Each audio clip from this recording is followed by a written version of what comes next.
Nambi entered the examination room and tried to appear calm, thinking it was simply a standard school checkup. The nurse instructed her to lie down, slowly chatting to her and smiling while pressing on her belly. The nurse's expression then changed.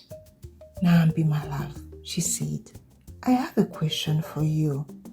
Have you recently had any strange symptoms?" Nambi suddenly opened her eyes. "What do you mean, nurse?" The nurse spoke in a strong but gentle tone. "Nambi, you are pregnant, roughly 2 months into the process." Nambi's world came to a sudden stop. She felt like she was in a dream and someone was playing a cruel joke on her. Tears rolled down her cheeks. She thought about Mr. Kabega and Mr. Tushabe, but then she remembered Kabuye, the school soccer star, as well as the charming singer Tomusime.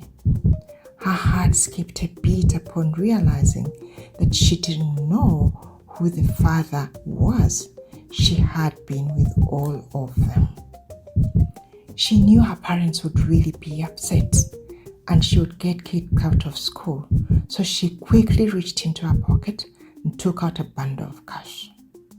Once upon a time, there was a village named Kawoya, nestled among the rolling green hills of rural Uganda.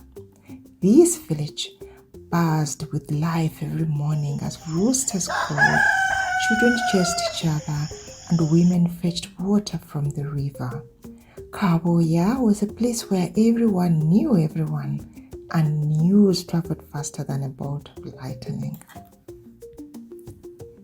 Among the bustling villagers was a bright-eyed girl named Nambi. Nambi was a vision of youthful beauty that captivated everyone in Kabuya. Her skin was the color of rich dark chocolate, smooth and glowing, with a natural radiance that seemed to catch the light of the Ugandan sun just right. Nambi's smile was her most enchanting feature. It was wide and bright, capable of lighting up even the darkest corners of the village. When she laughed, which was often, it was a melodious sound that brought joy to those around her. Despite her striking appearance, it was Nambi's intelligence and warmth that truly made her stand out. She had an aura of kindness and curiosity, always eager to learn and help others, making her beloved by everyone in Kabuya. Nambi was known throughout Kabuya for her incredible intelligence and curiosity. At 12 years old, she could solve the most challenging math problems, recite long poems, and even craft stories that left elders in awe. Nambi's parents, Birunji and Chintu, were immensely proud of her. They worked hard as farmers, hoping to save enough money to send Nambi to a good school in the city in the future. Every evening, Birunji, her mother, would sit by the fire with her and tell Nambi stories of wise women and great leaders, hoping to instill a sense of ambition and resilience in her. Nambi had a close-knit group of friends. Akena, a tall boy with a mischievous grin; Ndagire, a girl with a love for singing; Bongo, a stocky boy who could climb the tallest trees; and Nakato, well known for her beauty, charm, and mischievous grins. They spent their days playing by the river, helping their parents with chores, and also dreaming about the future. Nambi's best friends were also navigating the complexities of adolescence. Together, they shared secret dreams and laughter. One sunny afternoon, as the four sat under the shade of a big mango tree, Akena spoke up. "Nambi, have you ever thought about having a boyfriend?" Nambi, caught off guard, laughed. "A boyfriend? I'm too busy studying to think about boys." "But everyone has one," Ndagiri said with a smile. "It's fun, you should try it." Bongo nodded in agreement. "Yeah, Nambi, you are so smart. You should experience life outside the books also." Nambi shrugged, feeling the pressure from her friends. but unsure about the idea. "I'll think about it," she said, trying to brush off the conversation. Months after the idea of a boyfriend was suggested, and as the three girls strolled home from school, Nakato whispered, "Girls, I have a secret." Ndagire's eyes widened. "What is it?" Nakato leaned in. "I met two rich men at the village square. They are looking for young girls to spoil." Nambi's eyes sparkled. "That sounds like... But what do you mean, spoiling us? I don't want to be spoiled by men." Nakato whispered, "Spoiling means they'll give us whatever we want, money, gifts, attention. They'll treat us like queens." Nambi hesitated. "But what do they want in return?" Nakato leaned in closer. "Just some company and maybe a few favors here and there." Nambi looked unsure. "I don't know, guys. It feels wrong," Ndagire warned. "But it's risky, guys." Then Nakato convinced them. "Come on, it will be our little secret.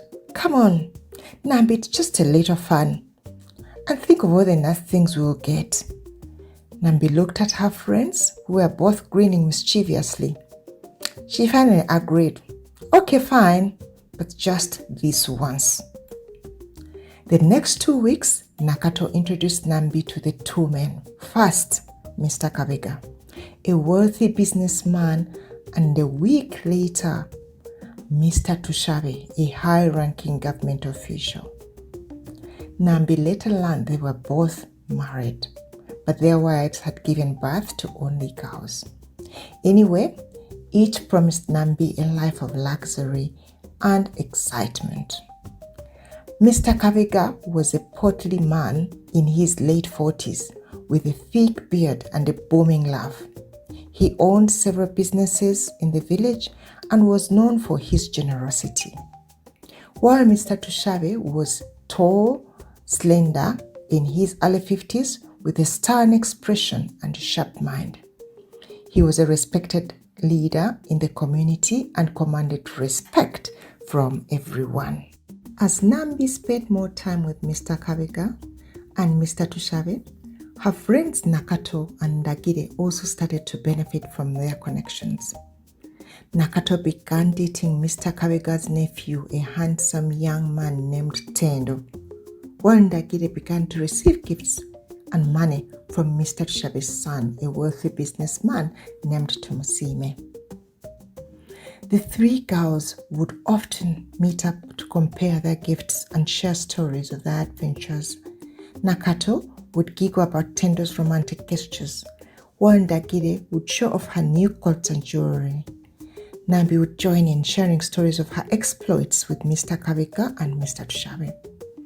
But as time went on, Nambi started to feel uncomfortable with the arrangement.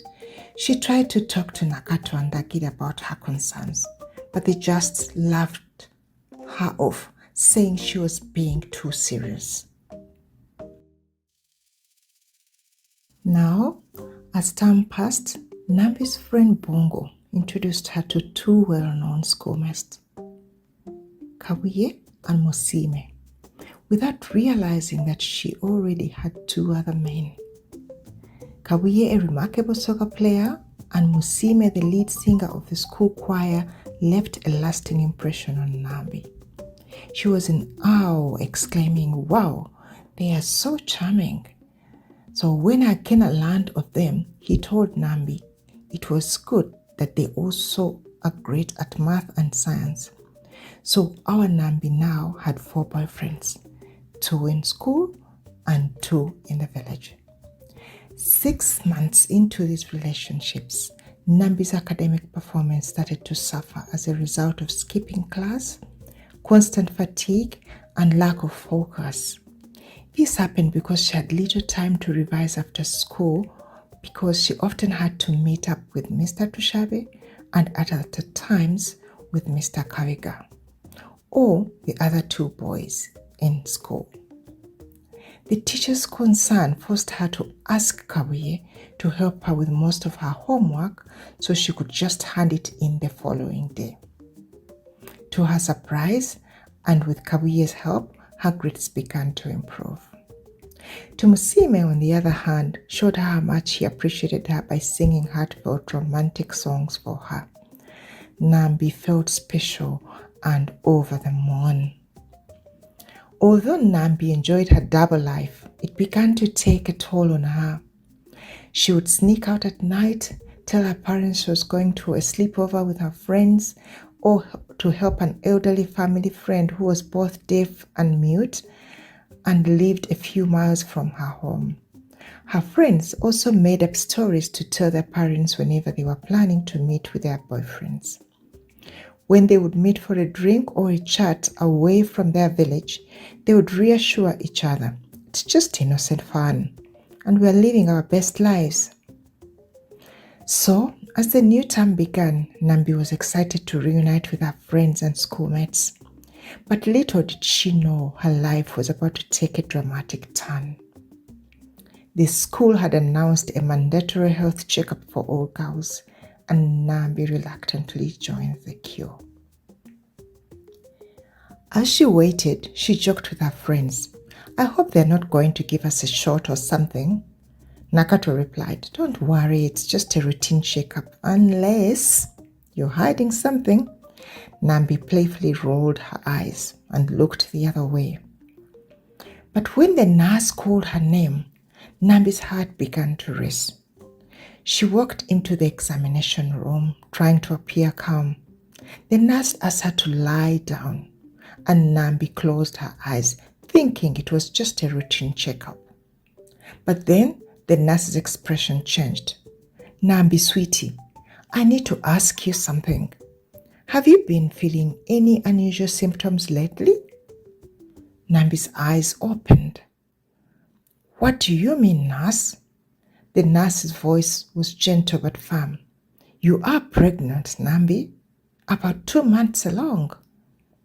Nambi's world stopped. She felt like she was in a dream and someone was playing a cruel joke on her. Tears rolled down her cheeks. She thought about Mr. Kabega and Mr. Tushabe, but then she remembered Kabuye, the school soccer star, and Tumusime, the charming singer. She had been spending time with them too, and her heart raced as she realized she didn't know who the father was. Nambi's mind raced as she tried to process the news. She knew her parents would be devastated, and she would be dismissed from school if the pregnancy was found out. She panicked and reached into her pocket, pulling out a bundle of cash. A lot of it, actually. "Nurse, please, I'll give you all this money if you just keep this a secret. Don't tell anyone, especially not the school administration." The nurse looked taken aback, but Nambi could see the temptation in her eyes. "Okay, Nambi, I can't keep this secret forever. You need to tell your parents, and you need to see a doctor." Nambi nodded, relieved. I will. Just please don't tell anyone yet." The nurse nodded, pocketing the money. "But Nambi, you need to be careful. You are not the only one who has been seeing those older men. Other girls in the village are involved too, and it is not safe." Nambi's eyes widened as she realized the nurse knew about her involvement with Mr. Kabega and Mr. Tushabe and a lot more. She felt a surge of fear, knowing that her secrets were not as safe as she thought. Nambi's heart raced as she left the nurse's office. She knew she had to act fast to keep her secret safe. Later that evening, she quickly gathered her friends and pulled them aside. "Guys, we need to talk. The nurse knows about us and the men we are seeing in the village. We need to be careful." Nakato and Dakiri exchanged nervous glances. She even said other girls in the school are seeing the same men. They all looked at her without a word. "What do we do now?" Nakato asked, her voice trembling. We need to keep a low profile for now. No more sneaking out, no more seeing those men, Ndagire remarked. We can't risk getting caught. Nambi's friends nodded in agreement. But as they parted ways, Nambi couldn't shake off the feeling that she was in grave danger. She decided to reach out to Kawiye, the school soccer star who had been pursuing her for months. Kawiye, I'm pregnant, she blurted out, tears streaming down her face. Kawiye's eyes widened in shock, but he quickly composed himself. Nambi, it was only once. You cannot be pregnant, at least not by me. I had big plans for us. Now you're spoiling this with a pregnancy. I am not ready to be a father. Find someone else. And with those words, he turned and started walking away. Just then, Musime, the school singer, appeared from nowhere. Nambi, I've been looking all over for you. What's going on? What are you doing with him? Nambi felt her heart race when she saw the expression in Musime's eyes. She knew she needed to be cautious in how she approached the situation. Musime, I need your help, but also I need your secrecy. Can I trust you? She asked, her voice barely above a whisper. They exchanged a glance, and for a moment, she said, I'm pregnant, and I think you're the father, she murmured. What? Pregnant? Oh my God! What are we going to do? Musime said, his voice firm. But we were careful. How did this happen? Nambi looked down, drawing circles with her school shoes on the ground. I don't know what to say. I'm going to speak to my mother first. See you tomorrow. As Musime hugged her, Nambi couldn't shake off the feeling she was putting herself into a serious trap.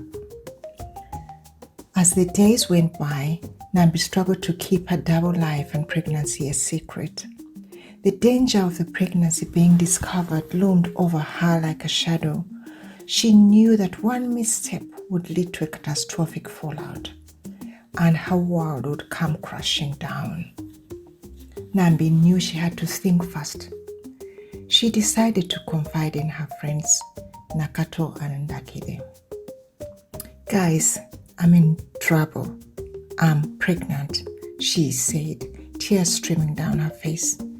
Nakato and Ndakide were shocked, but they quickly rallied around their friend. We'll support you, Nambi, but you need to tell us the truth. Who is the father of the baby? Nakato asked gently. Nambi hesitated, knowing that her answer would change everything. I don't know. It could be either Mr. Kawega or Mr. Tushabe, or maybe even Kawiye or Musime, she admitted, her voice barely above a whisper. The three girls remained speechless for a moment, and in the end Nakato suggested that they should not tell anyone as they come up with a plan to find who the father is. But secrets are like slippery fish. They always find a way to escape. Nambi's pregnancy rumor was already spreading like wildfire. This is how it was happening. Akena, one of Nambi's friends, had confided in Bongo, another friend, who then shared the secret with another boy, instructing him not to tell anyone else. Nevertheless, the rumor continued to spread, with each person telling the next not to divulge it to any other person, and of course promising each other, you will hear nothing from me, my lips are sealed. So, Nambi's pregnancy was now like a ticking bomb, a ticking time bomb, waiting to explode and shock everyone in the village. And it surely did, in a dramatic and hilarious chain of events. First, two men, Mr. Kawega and Mr. Tushabe, learned that Nambi was pregnant. Mr. Tushabe quickly met with Nambi a few days after hearing the news. He declared himself as a father and expressed his excitement about having another child. most probably a boy, since his wife had been giving him girls. Nambi was shocked and unable to tell him that she wasn't sure if he wasn't the father. She had already told 2 other men that they could be potential fathers. The following day, Mr. Kabega met with Nambi and offered to take care of her baby and her, while also asking her to marry him as a second wife. Nambi was too overwhelmed to respond, finding herself in a difficult situation with 2 men claiming her unborn baby and a marriage proposal. 2 weeks later, Nambi's school boyfriend Musime showed up and claimed that he should take responsibility for the pregnancy because he had a relationship with Nambi. Nambi was left speechless and walked away without saying another word. A week after that, Kabuye also showed up early in the morning near her home and apologized to Nambi for doubting her not being and saying that he was not ready to be a father. He expressed his desire to be the best father for the child and provide family support, and that his family was available to support Nambi in whatever she needed. He said that his mother had even suggested that Nambi should come and live with them if her parents were too harsh on her. Nambi told Kabuye that she would get back to him, and she quickly walked away. That evening, Nambi gathered her friends behind an occupied house to tell them about how all 4 men claimed that the pregnancy is theirs. As fate could have it, the house had been recently occupied by a woman who came to visit her son-in-law in the neighborhood, although the girls did not know this. So she had each and everything they said, including names of people and everything about Nambi's pregnancy. After they left, she went to a bar to have a drink. And when she had had a few bottles, she spilled the beans about Nambi's pregnancy and how 4 men were claiming it. Before a day could pass, almost everyone except her parents knew she was pregnant. The village was in an uproar, with everyone taking sides, whispering and in shock. Nambi was torn apart by fear, drama and embarrassment. Word spread quickly in Kabuye, and Nambi's dream of continuing her education seemed to shatter overnight. One evening, as the sun set over the river, Nambi sat alone staring at the water. An old woman named Nina, known for her wisdom, approached her. "Child, why do you weep by the river?" Nina asked. Nambi looked up, her eyes filled with sorrow. "Mama, I made a mistake. I let myself be distracted and now my dreams are gone." Nina sat beside her, her voice gentle yet firm. She said, "The river is wise, Nambi. It flows, it changes, but it never stops. You must learn from it. This is not the end, but a bend in your journey. You can still rise above this." Nambi listened intently, feeling a glimmer of hope. "But how, Nyabo?" "Start by forgiving yourself and focusing on what you can control. Your intelligence is still there. Your dreams are still within reach. Learn from this and let it make you stronger." She nodded before she left the well. 2 weeks after this event, and as the family sat to have dinner in their small but beautiful house, Birunji, Nambi's mother, confronted her. "Nambi, you haven't been yourself lately. What's going on?" Nambi burst into tears. "Mama, I am pregnant." Birunji gasped, dropping her spoon. "Oh, Nambi, how could you?" Her mother thundered. "You're just like your father, always getting into trouble." Nambi just sat there, her head hung in shame. "What have you done, my child?" She hugged Nambi tightly, tears streaming down her face. "Pregnant?" her father murmured. "How could you be so careless? He shouted. Do you know what this means for our family? For our future and your future? I'm sorry, Papa, Nambi cried. I didn't mean for this to happen. Chintu was furious. Sorry won't fix this. You've disgraced us and yourself. In the meantime, word continued to spread like wildfire in the days that followed. The villagers were shocked, the school was buzzing, and Nambi's parents were, they were a different story altogether. Fighting every day, quarreling, blaming each other, name it. And as Nambi's belly grew, so did the villagers' curiosity about the baby's father. Caught in the crossfire, Nambi felt alone and overwhelmed. The villagers whispered and stirred, and her friends who had originally said they would support her distanced themselves. The once vibrant and confident girl now felt broken.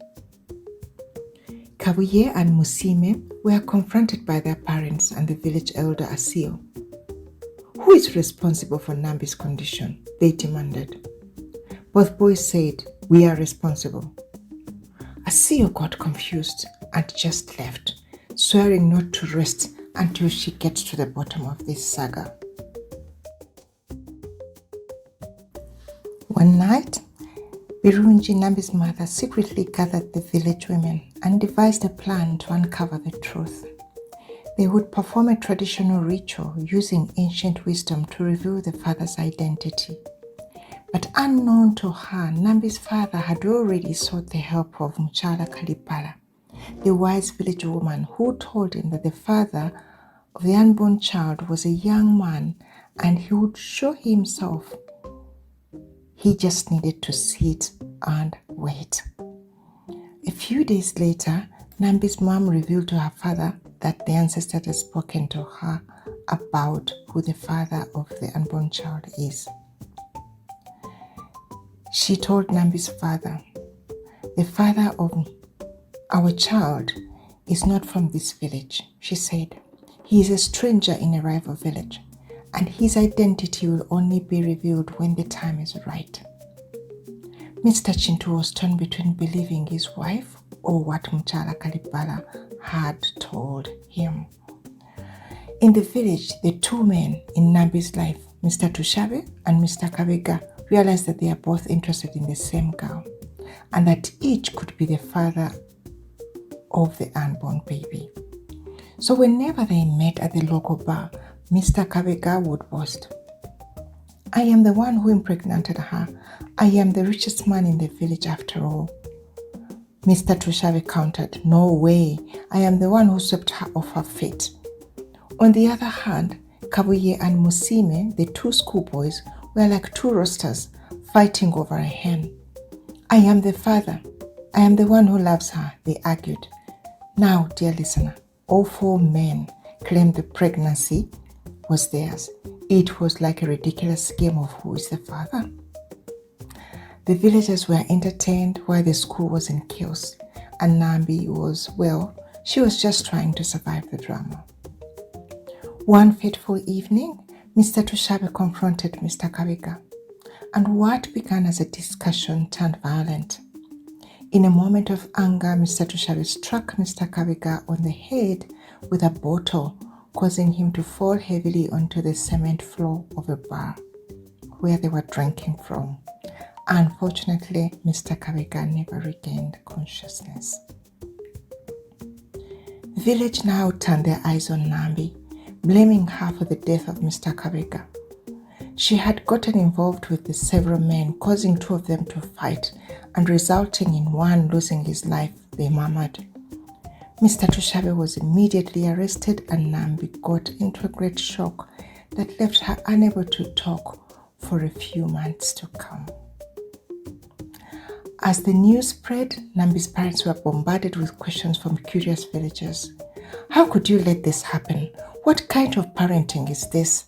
Nambi's mother was beside herself, trying to defend her daughter and her parenting skills. Nambi's father, on the other hand, was also too shocked to speak. He just kept on murmuring, my daughter, what have you done? The school administration got knowledge of the situation and called Nambi in for a meeting. Nambi, you're pregnant. You need to leave school immediately. You are setting a bad example for the rest of the girls, the children, and the school, the principal said sternly. Nambi was devastated. She had always been a good student and now her education was being cut short because of her mistake. As she left the school premises that day, she felt like an outsider. The villagers were whispering, pointing and staring at her like she was a criminal. And Nambi, she just wanted to hide under a rock and disappear. As the days went by, Nambi's pregnancy became a village spectacle. People would gather outside her home, pointing and whispering. The three remaining men continued to argue over who was the father, each trying to outdo the other in a ridiculous game of one-upmanship. Nambi's father decided to check again with Muchala Kalipala, the wise village woman and the seer, about the identity of Nambi's unborn child. She said the father was not in the village, but far away and in a rival village. She said a woman with gifts would visit Nambi's family soon and she would be the mother of the father of Nambi's unborn child. Nambi's father was so disturbed by this, given that three men were fighting for the unborn baby, yet the seer is suggesting that they are not the father. But he kept quiet and hoped for a miracle. After a few weeks, a tall woman with a mysterious voice came to Nambi's parents' door on a cold Monday morning. She said to Nambi's mother, "We don't know each other, Mom, but I brought gifts for your family. I had a good harvest and wanted to share with nearby families. Isn't sharing a way of showing love?" As soon as Nambi's parents saw her, they remembered what the seer had told them. Then they welcomed her, took the gifts, took her outside to ask her whether she had a son. To their relief, she accepted that she had a 21-year-old son named Kulumba, who stays near her home. "Why are you asking about my son and how do you know him?" she asked. "This is my first time to come here and in this village, and I'm sure he has never been to this village." They then narrated Nambi's story and the seer's revelation to her. They begged her to ask his son to just come for a ritual to prove that he is the father or not. And after a long hesitation, she agreed. Kulumba and her mother returned the following week. And as soon as he saw Nambi, both remembered their brief encounter at a local bar in his village. The seer, Muchala Kalipala, and the one Mama Nambi's mother had consulted first, joined hands and performed a ritual that would reveal who the father of the child was.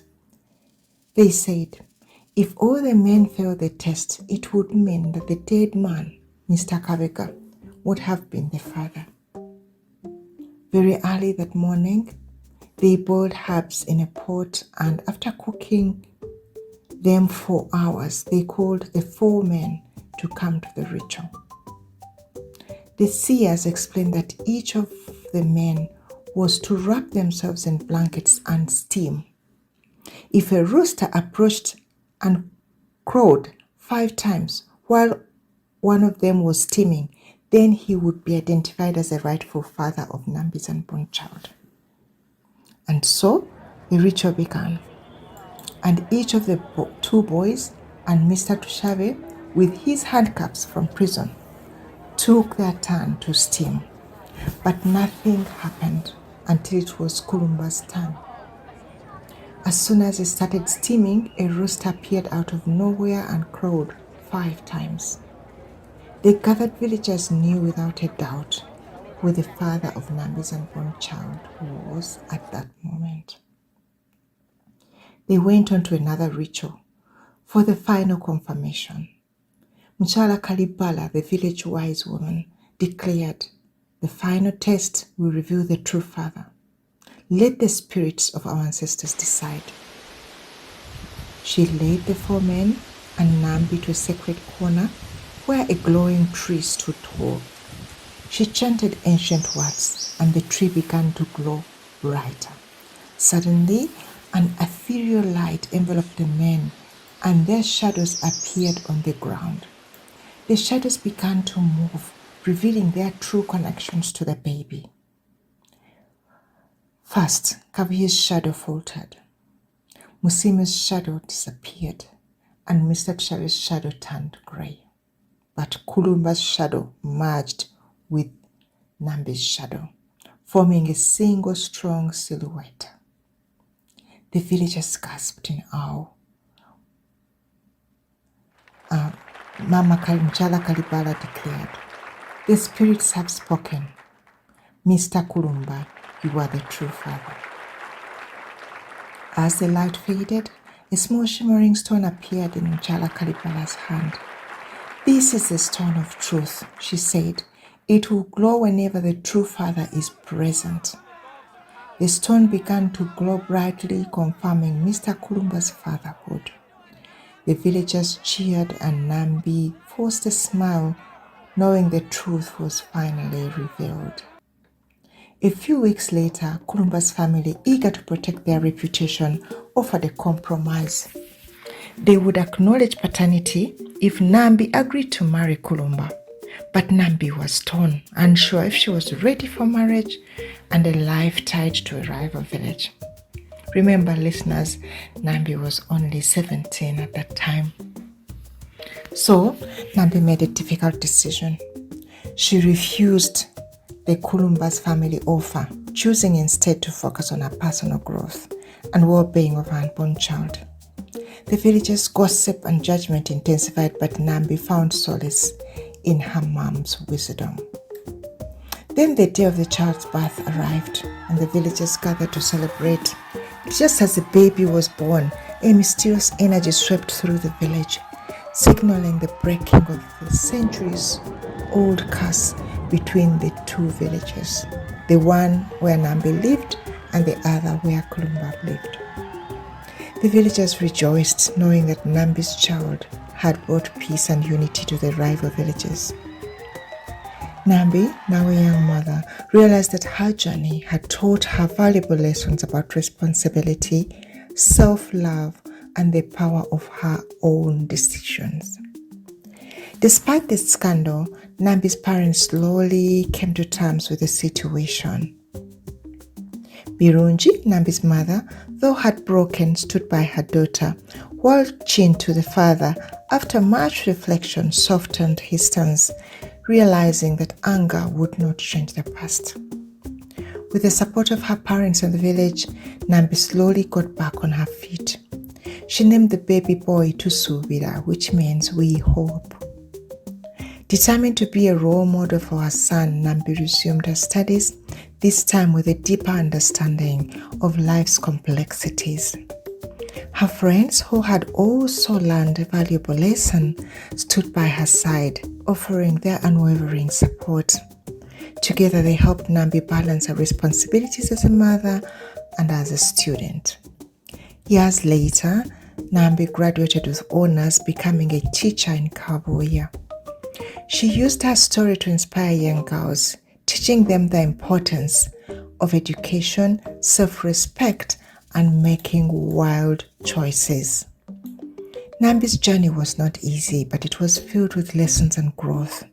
She became a beacon of hope in Kabuya, showing that even when life takes unexpected turns, resilience and determination can lead to new paths of success. As she stood by the river with Tusubira, now a curious and bright young boy, Nambi told him the story of the wise river. "Remember, my dear, no matter what happens, you can always find a way forward. Be like the river and never stop flowing." And so, the tale of Nambi, the intelligent girl from Kabuya, became a cherished folk tale passed down through generations, reminding everyone that with wisdom, courage, and support, one can overcome any challenge. Nambi's story teaches us that our actions have consequences, but we can always learn and grow from our mistakes. But being truthful, brave, and responsible, we can overcome challenges and become stronger and wiser. Thank you so much for listening to our story, dear Sunset family. And if you found value in this story, please share, like, and subscribe to encourage me to create more of this. Be so blessed.